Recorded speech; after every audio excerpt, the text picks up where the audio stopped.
ಬ್ರಹ್ಮಗಂಟು ಸೀರಿಯಲ್ನಲ್ಲಿ ದೀಪಾ ಮತ್ತು ಸೌಂದರ್ಯ ನಡುವೆ ನಡೆದ ಬೆಸ್ಟ್ ಸೊಸೆ ಚಾಲೆಂಜ್ ಇದೀಗ ಹೊಸ ತಿರುವು ಪಡೆದುಕೊಂಡಿದೆ. ಹೌದು, ಏನು ಎಂದು ತಿಳಿಸ್ಕೊಡ್ತೇನೆ. ಅದಕ್ಕೂ ಮುನ್ನ ನೀವಿನ್ನೂ ನಮ್ಮ ಚಾನೆಲ್ ಅನ್ನು ಸಬ್ಸ್ಕ್ರೈಬ್ ಆಗಿಲ್ಲ ಅಂದ್ರೆ ಈ ಕೂಡಲೇ ಸ್ಯಾಂಡಲ್ವುಡ್ ಕಥೆಗಳು ಯೂಟ್ಯೂಬ್ ಚಾನೆಲ್ ಅನ್ನು ಸಬ್ಸ್ಕ್ರೈಬ್ ಮಾಡಿ ಹಾಗೂ ಪಕ್ಕದಲ್ಲಿ ಕಾಣ್ತಿರುವಂತಹ ಬೆಲ್ ಐಕಾನ್ ನ ಕ್ಲಿಕ್ ಮಾಡಿ. ಹೌದು, ಇದರ ಜೊತೆಗೆ ಮನೆಯಲ್ಲಿ ದೊಡ್ಡ ಅನಾಹುತ ನಡೆದು ಹೋಗಿದೆ. ಹೌದು, ದೀಪಾಳಿಗೆ ಮತ್ತೊಂದು ಸಂಕಷ್ಟ ಎದುರಾಗಿದೆ. ದೀಪಾಳ ಗಂಡ ಚಿರು ದೀಪಾಳನ್ನು ಹೆಂಡತಿ ಎಂದು ಇಲ್ಲಿಯವರೆಗೂ ಒಪ್ಪಿಕೊಂಡಿಲ್ಲ. ಬರೀ ನನ್ನ ನಿಮ್ಮ ಮಧ್ಯೆ ಇರುವುದು ಸ್ನೇಹ ಎಂದು ಹೇಳಿಕೊಂಡೇ ದಿನಗಳನ್ನು ಕಳೆದುಕೊಂಡು ಹೋಗುತ್ತಾ ಇದ್ದಾನೆ. ಈ ವಿಚಾರವಾಗಿ ದೀಪಾ ದಿಶಾ ಆಗಿ ಬದಲಾಗಿದ್ದಳು. ಈ ವಿಚಾರ ದೀಪಾಳ ಮಾವ ಹಾಗೂ ದೀಪಾಳ ನಾದ್ನಿ ಅಚ್ಚು ಅವರಿಗೆ ಮಾತ್ರ ತಿಳಿದಿತ್ತು. ಈಗ ಸೌಂದರ್ಯಾಳ ಪರ್ಸನಲ್ ಅಸಿಸ್ಟೆಂಟ್ ಆಗಿ ಬಂದಿರುವಂತಹ ದೀಪಾಳ ಅಕ್ಕ ರೂಪಾ ಈ ವಿಚಾರವನ್ನು ಬಯಲು ಮಾಡುವ ಪ್ರೋಮೋ ಒಂದು ಈಗ ಬಿಡುಗಡೆಯಾಗಿದೆ.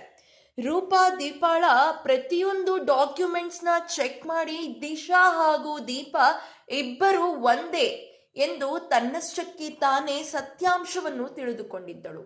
ಆದರೆ ಈಗ ಇದೇ ವಿಚಾರವಾಗಿ ರೂಪಾ ದೀಪಾಳನ್ನು ಬ್ಲ್ಯಾಕ್ ಮೇಲ್ ಮಾಡ್ತಾ ಇದ್ದಾಳೆ. ಹೌದು, ಒಂದು ಜೈಲು ಹೋಗಿರುವ ವಿಚಾರವನ್ನು ನಿನ್ನ ಗಂಡನಿಗೆ ಹಾಗೂ ಸೌಂದರ್ಯಾಳಿಗೆ ಹೇಳುತ್ತೇನೆ ಎಂಬ ವಿಚಾರವಾಗಿ. ಆದರೆ ಇನ್ನೊಂದು ಕಡೆ ದೀಪಾ ಡ್ರೆಸ್ ಮಟೀರಿಯಲ್ನ ಕ್ವಾಲಿಟಿ ಚೆಕ್ ಮಾಡಲು ಹೋದಾಗ ರೂಪಾ ತನ್ನ ಅಕ್ಕ ದಿಶಾ ಅಂದ್ರೆ ದೀಪಾ ಅವಳ ಮುಖದ ಮೇಲೆ ನೀರನ್ನು ಹಾಕಿ ದೀಪಾ ಮಾಡಿಕೊಂಡ ಮೇಕಪ್ ಅಳಿಸುವಂತೆ ಮಾಡಿದ್ದಾಳೆ.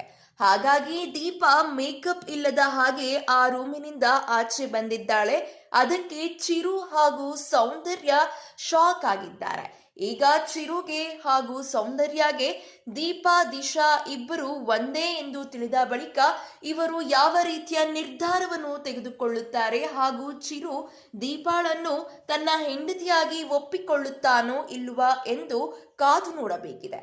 ಇದೇ ರೀತಿಯ ಸಿನಿ ಅಪ್ಡೇಟ್ಸ್ಗಳಿಗಾಗಿ ಹಾಗೂ ಕನ್ನಡ ಬಿಗ್ ಬಾಸ್ನ ಲೇಟೆಸ್ಟ್ ಅಪ್ಡೇಟ್ಸ್ಗಳಿಗಾಗಿ ಈ ಕೂಡಲೇ ನಮ್ಮ ಯೂಟ್ಯೂಬ್ ಚಾನೆಲ್ ಸ್ಯಾಂಡಲ್ವುಡ್ ಕಥೆಗಳು ಚಾನೆಲ್ ಅನ್ನು ಸಬ್ಸ್ಕ್ರೈಬ್ ಮಾಡಿ ಹಾಗೂ ಪಕ್ಕದಲ್ಲಿ ಕಾಣ್ತಿರುವಂತಹ ಬೆಲ್ ಐಕಾನ್ನ ಕ್ಲಿಕ್ ಮಾಡಿ.